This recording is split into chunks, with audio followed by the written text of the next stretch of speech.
Mike Latulip last night on Field of 68 after dark made an interesting point. And Tio, I'll tee you up on this first. I think that this is the best college basketball has ever been since I've been covering it. Between the Euros coming over, the guys staying because of NIL, this freshman class, like I think the level of talent in college basketball this season is the highest I have ever seen it since I've been doing this, and I've been doing this since 2009. I think there's an argument to be made there. And the reason I say that is not only do we have a lot of these older players that are sticking around, these fringe first round guys are staying in college because they're getting paid a Mhm. lot of money. So, like, you look at that, plus the fact that this is one of the best freshman classes that we've had ever, ever. And it just makes it for such a good product and so fun. And like, I remember like when Kevin Durant was a freshman at Texas, like he'd have games where he didn't really have to work that hard. Um, like Michael Brown Jr. plays against Kentucky, has to work his butt off and still is effective. So like there's talent every single night. The only downside I can even think of, guys, and I think like you guys will attest to this, the only downside I can think of this year's college basketball season is the fact that how some teams are scheduling when they're not playing these marquee non-conference events. Mhm. It's like they have to beat teams by 30 in order to position themselves for the NCAA tournament. That's the only downside I can find. Outside of that, the talent's as good as it's ever been. The coaching right now, I think, has been really, really good. It's just the mix of older guys that were fringe first rounders and the talent pool of freshmen to go with that has been out of this world good.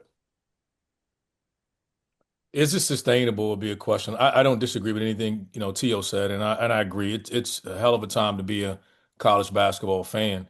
It reminds you of the, 80s or 90s when younger guys didn't stay and you had first rounders on the bench and all that. But now that's been replaced with what Tio said, the examples, older guys coming back, fringe first rounders. And then, like we said, I don't know if this is an argument or not, but I think this is the collection of the best freshmen group of guys we've ever seen. And so can we sustain that? Can that happen year in and year out? It can't.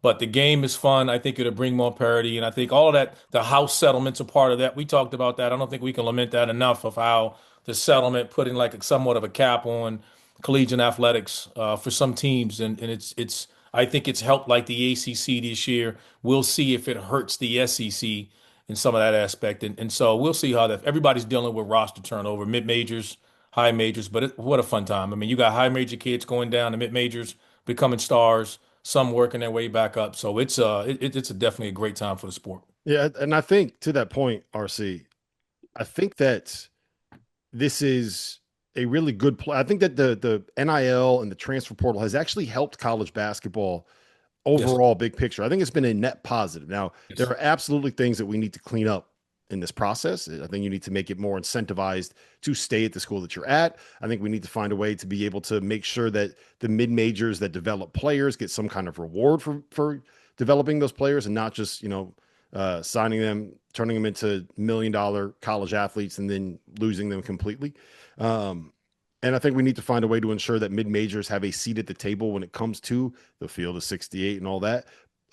And TL, I know that you would make a point of this. We got to find a way to be able to make sure that the Euros that are coming over are actually want to be students and not just coming over to be pros and play professional U23. But overall, TL, I think all of this has been a net positive for the sport. Yeah, I think so. And my point has been this whenever I'm discussing these matters with, well, there's a lot of old heads where I live at in state of South Carolina. They just ruined the game. These guys get paid. They're entitled to just ruin the game. Guys, like the same places are getting the same players. Mhm. Yeah. Like that's been my point. Like Kentucky has always gotten great players. Louisville has always gotten great players. Carolina, Duke, always gotten great players. I actually would argue that it's opened it up to the other schools. That like you look at the Oklahomas of the world. You look at like they're able to get some of this top-notch talent. I mean, I'm just randomizing a school, so I know Trey Young, Blake Griffin. Don't come at me sooner, boomer sooner, or whatever. I get it, but you get my point. Like Ole Miss is getting guys.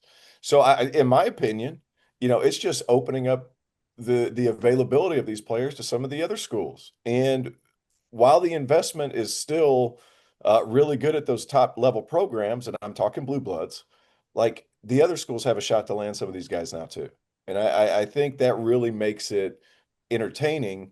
But just like always, it's always been the blue bloods that get the players, and they're putting in more financial investment. So that's what's going to happen. But it does open up some doors, for that next tier or tire, that next tier down that's going to, have availability for some of these guys. The Shooter Shoot podcast, my man is just sitting here pretending like Buddy Hield never existed at Oklahoma. Unbelievable, T.O.